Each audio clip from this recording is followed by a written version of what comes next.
Bon matin, ici Lucinda Gabriel. Donc aujourd'hui, on est le 26 mai.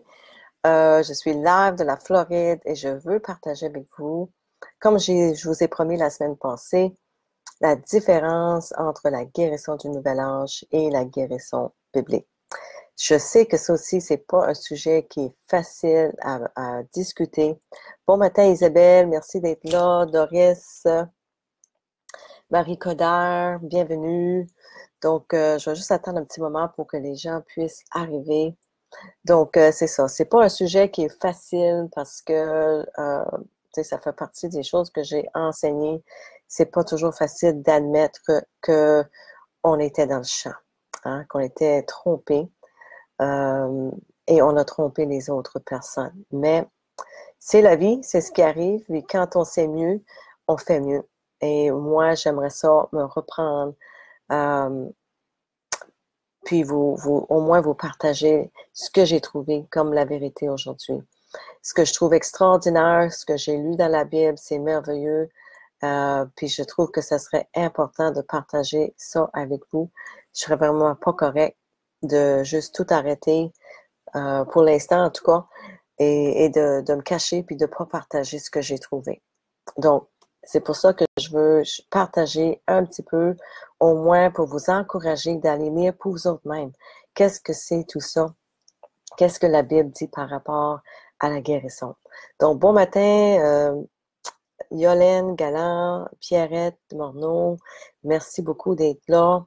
Donc, sans plus tarder, je vais commencer par dire que beaucoup de gens sont malades aujourd'hui. Beaucoup de gens. La plupart des gens ont tout un petit quelque chose, hein? Tout le monde. Et ce qui arrive, c'est que quand on est malade, puis le système qu'on a en place aujourd'hui, on peut pas toujours avoir un rendez-vous assez rapidement et on fait pas toujours confiance au système qu'on a et on n'a pas toujours les solutions non plus. Même moi-même, quand je suis allée au médecin, il n'y avait pas les solutions que je voulais. Puis il ne savent pas d'où proviennent toutes ces maladies-là. Moi, ce que j'ai découvert dans la Bible, en tout cas, c'était vraiment extraordinaire. Mais ce qu'on fait aujourd'hui, quand on ne trouve pas les solutions, on cherche ailleurs. Puis, beaucoup de nous, on se retrouve dans le nouvel âge avec des thérapies alternatives, si on veut. Moi-même, je me suis retrouvée là-dedans, dans le Reiki en particulier. Je l'ai appris, je l'ai enseigné et j'ai découvert depuis ce temps-là, depuis la dernière année, dans la dernière année, que tout ça n'est pas de Dieu. Et je veux vous prévenir de faire attention, de ne pas vous embarquer là-dedans, de ne pas vous aller vous faire traiter. Et je suis désolée que ça va peut-être offusquer beaucoup de gens d'entre vous qui m'ont suivi, qui sont encore là-dedans. Mais il faut que je vous dise la vérité. Je ne serais vraiment pas correcte de ne pas le dire. Faites ce que vous voulez avec. Allez lire pour vous autres-mêmes. Priez au Seigneur. Demandez-lui de vous montrer la vérité aussi. Mais moi, il faut que je sois à l'écoute du Seigneur, puis il faut que je partage ce qu'il m'a dit. Alors, donc, une des choses les plus étonnantes que moi j'ai lues dans la Bible, c'est que Jésus a dit, celui qui croit en moi fera aussi les œuvres que j'ai faites. Et il en fera de plus grandes parce que je m'en vais au Père. Jésus lui-même, il a dit à ses apôtres, tout ce que j'ai fait, vous allez pouvoir faire, puis encore plus que ça. Tout ce que vous demanderez en mon nom. Donc, si on demande quelque chose au nom de Jésus-Christ, je le ferai, il dit, afin que le Père soit glorifié dans le Fils.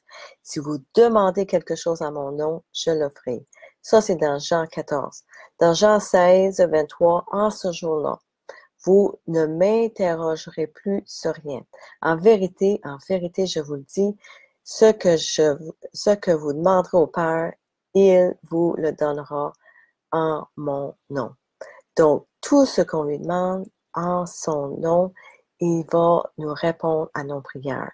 En autant, c'est en lien avec sa volonté pour nous. OK? Très important. Mais, ce que j'ai remarqué, moi, c'est que je peux prier pour quelqu'un qui est qui est pas un croyant, puis cette personne-là va être guérie. Parce que Dieu veut vraiment guérir cette personne-là. Parce qu'il veut l'amener envers lui. Si la personne est un croyant, il faut que cette personne-là, tous les deux, on ait la foi. Jésus l'a répété aussi dans la Bible qu'il faut avoir la foi. Il demandait aux gens, as-tu la foi? Quand il priait pour quelqu'un, as-tu la foi que tu vas être guéri? Nous autres aussi, on a besoin d'avoir cette foi-là. Il faut aussi se repentir. Repentir et baptiser, recevoir le Saint-Esprit.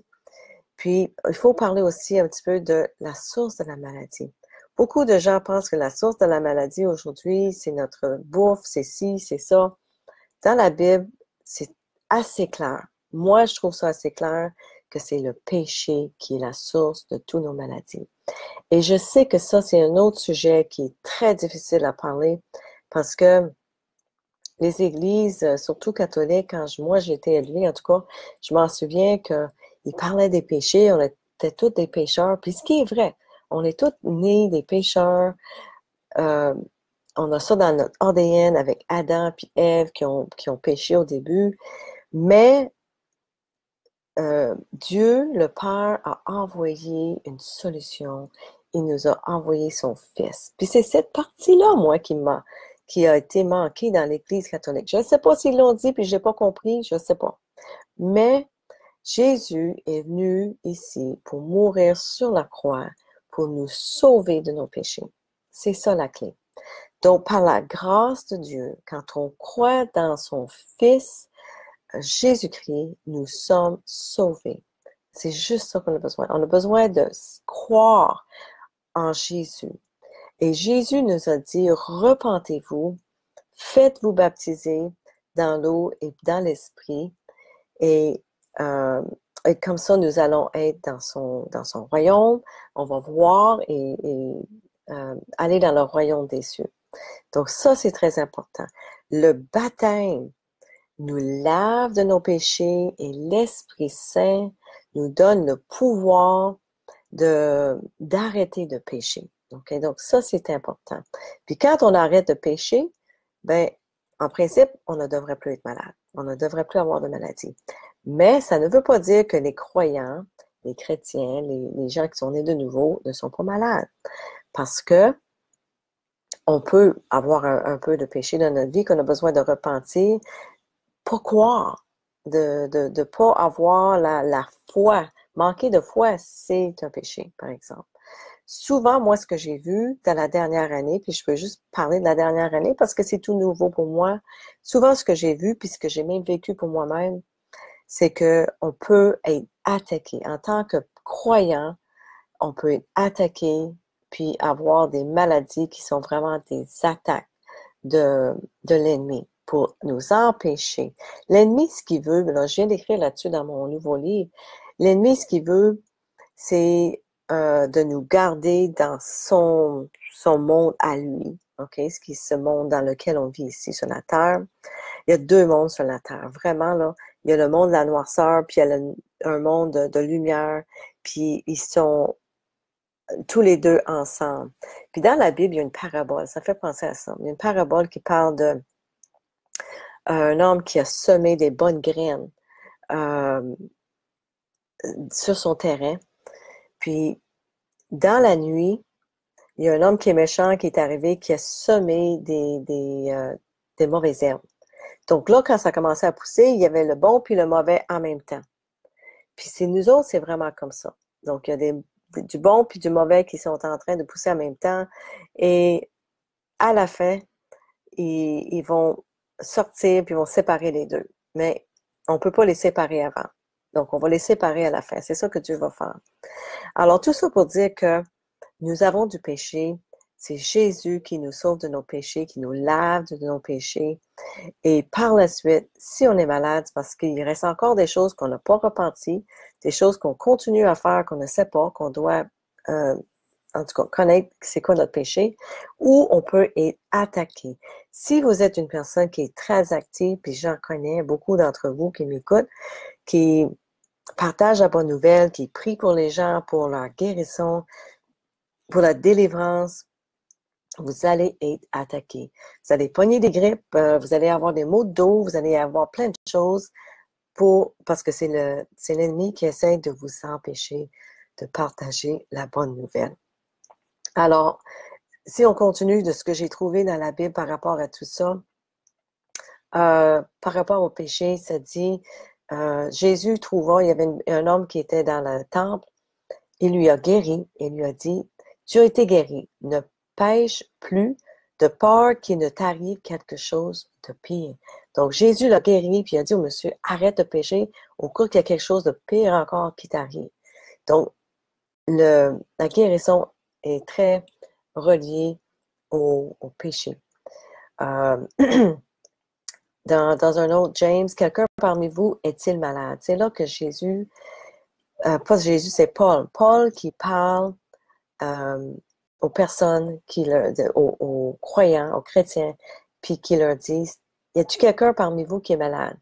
Qu'il appelle les anciens de l'Église et que les anciens prient pour lui en loignant d'huile au nom du Seigneur. La prière de la foi sauvera le malade. C'est bien écrit. La prière de la foi sauvera le malade et le Seigneur le relèvera. Et s'il a commis des péchés, il lui sera pardonné. Ça continue. Confessez donc vos péchés les uns aux autres et priez les uns pour les autres afin que vous soyez guéris. La prière fervente du juste a une grande efficace. Donc, vous voyez que les croyants, nous sommes appelés partout dans le Nouveau Testament, c'est dit, demandez dans mon nom, puisque vous allez demander dans mon nom avec la foi, vous allez recevoir, puis vos prières vont être répondues. Confessez-vous vos péchés les uns les autres, priez les uns pour les autres afin que vous soyez guéris. C'est de même. Puis moi, c'est ce que j'ai vu dans la dernière année. Tellement extraordinaire. Les gens qui sont guéris. J'ai vu une madame qui a été dans une chaise roulante pendant 8 ans, qui a eu un accident 8 ans passés. Elle s'est levée de la chaise, elle a marché parce qu'elle avait la foi dans Jésus, puis la personne qui a prié pour elle, elle avait la foi aussi. Donc, j'ai vu des guérisons de l'asthme, de l'anxiété, de la dépression, la bipolarité, puis plein d'affaires. Il n'y a rien que Jésus n'est pas capable de faire. Tout est possible avec le Christ. C'est bien écrit dans la Bible que tout est possible avec Jésus. Commandez dans son nom. Comment que Jésus, lui, priait pour les gens? Il était confiant, il avait la conviction que quand il commandait quelque chose, que ça allait arriver, il disait, soyez guéris, sois guéri. Aujourd'hui, ce qu'on va dire, on va rajouter, sois guéri au nom de Jésus-Christ maintenant. Donc, on va commander que la guérison se fait automatiquement maintenant, dans le moment, et on va le dire avec conviction, avec foi, pour que ça arrive. Parfois, ça n'arrive pas tout de suite, c'est le premier coup. Parfois, nous autres mêmes, il faut qu'on bâtit notre foi en priant, puis ça peut prendre 3, 4, 5 fois. Ça peut prendre des heures des fois. Il y a des guérisons extraordinaires qui se sont arrivées, puis ça n'a pas été automatique dans les premiers 2 minutes. Ça a pris 1 heure, puis des gens multiples des fois qui vont prier sur une personne, puis une personne qui est dans une chaise roulante, ou une personne qui est aveugle, une personne qui n'entend pas. Tout est possible avec le Christ, mais il faut avoir la foi. Tout est vraiment possible. Jésus disait, levez-vous, prenez votre tapis, puis marchez. Puis l'homme qui était paralysé, il s'est levé, il était paralysé pendant, je crois que c'était 30 ans. Il s'est levé, puis a marché. Une femme, il a dit, tu es libre de ta maladie. Puis c'est la femme qui a juste touché sa robe. Elle croyait, elle avait la foi, et c'est sa foi à elle qui l'avait guérie. Donc, pour avoir cette foi-là, cette vraie foi, je vous recommande de vous repentir avant Jésus pour avoir la vraie guérison. Il faut qu'on repente de nos péchés. On ne peut pas être guéri. Non, je ne peux pas dire ça. Il y a des gens pour lesquels j'ai prié ou des autres personnes qui ont prié, ils ont été guéris, puis ça a été instantanément. Puis continuelle. Il y a des gens qui ont été guéris, puis 3 jours plus tard, ça revient. Pourquoi? Parce qu'ils sont probablement dans le péché encore, ou ils n'ont pas la foi pour continuer. Il faut, c'est un package, hein? C'est un paquet avec Jésus. Donc, il faut qu'on veuille être guéri. Il faut qu'on veuille avoir Jésus dans notre vie. Il faut qu'on comprenne que Jésus est venu ici pour nous libérer de nos péchés, de nous sauver de nos péchés. Puis nos péchés, c'est ce qui nous amène à être malades. Donc, pour être guéri au complet, il faut se repentir de nos péchés. Jésus a dit, repentez-vous, faites-vous baptiser dans l'eau et recevez le Saint-Esprit. C'est ça qu'il faut, les amis, pour avoir la guérison complète et continuelle. C'est ça que je crois que ça prend. Donc, bon matin, Louiselle qui est là, Didier, bon matin, Isabelle Parent, Pascal, Marthe Rochon. Donc, je suis très contente que vous êtes toutes là avec moi ce matin. Ça a été très court et touchant, mais c'est ça, c'est simple, c'est tellement simple, les amis. Je vous encourage fortement de lire la parole du Seigneur pour vous-même. Allez vous chercher une Bible. Dans l'iPhone, il y a des apps qui sont complètement gratuits. Allez juste dans la App Store puis mettre Bible, vous allez trouver quelque chose de gratuit. Tout est là. Il y a des versions, il y a 4 versions au minimum en français. Donc, allez voir pour vous autres mêmes. Si vous avez vous autres mêmes besoin de guérison et vous ne connaissez pas un chrétien qui est né de nouveau, qui pourrait prier pour vous, écrivez-moi. Je vous encourage de m'écrire. Je connais du monde à Montréal, Sept-Îles, Gatineau, en France, écoute, partout dans le monde. Il y a des gens partout dans le monde qui sont capables de vous rencontrer, de prier pour vous, partager la bonne nouvelle avec vous. Puis c'est vraiment une bonne nouvelle. Jésus est venu ici pour nous sauver parce qu'il nous aime. C'est un amour qui est tellement extraordinaire, tellement immense qu'on ne peut même pas imaginer. Donc, nous autres aussi, on est appelés à avoir cet même amour en nous. Et c'est juste par son Saint-Esprit que nous pouvons aller dans son monde, vivre dans son royaume avec lui, avoir les fruits du Saint-Esprit, qui est la paix, la joie, la patience, la bonté. C'est toutes des choses qui sont les fruits du Saint-Esprit.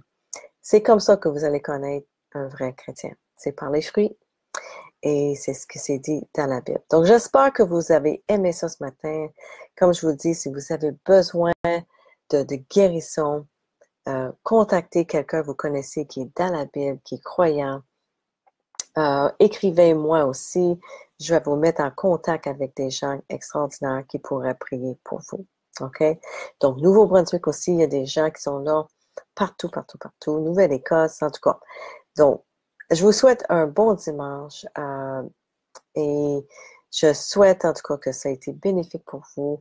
Prenez le temps aujourd'hui de parler avec le Seigneur, l'inviter dans votre cœur. Dites-lui, si tu es vrai, je veux que tu te révèles à moi, je veux te voir, je veux t'entendre, je veux savoir. Il a dit, cognez et je vais vous répondre. Puis il raconte une histoire dans la Bible, Jésus, il dit, si une personne vient vous voir dans la nuit, puis il cogne, puis il cogne, puis il cogne, puis il cogne, puis il cogne sa porte, à un moment donné, vous allez répondre. Même si ça vous tente pas de vous lever, vous êtes fatigué, vous allez lui répondre parce qu'il est tannant. Jésus et notre Père sont pareils. Si vous continuez à frapper sur sa porte, puis vous êtes tannant, puis tannant, il va vous répondre. Donc ça, c'est certain. Il veut que vous soyez purs dans vos cœurs et que vous soyez sérieux par rapport à une rencontre avec lui. Donc, c'est tout ou rien. OK? Donc, il faut vouloir vraiment l'avoir dans votre vie pour qu'il vous réponde. Donc, je vous embrasse. Je vous souhaite une merveilleuse journée. Que l'amour et la paix du Saint-Esprit soient avec vous aujourd'hui et pour toujours. Et je vous vois la semaine prochaine. Donc, bonne journée. Au revoir.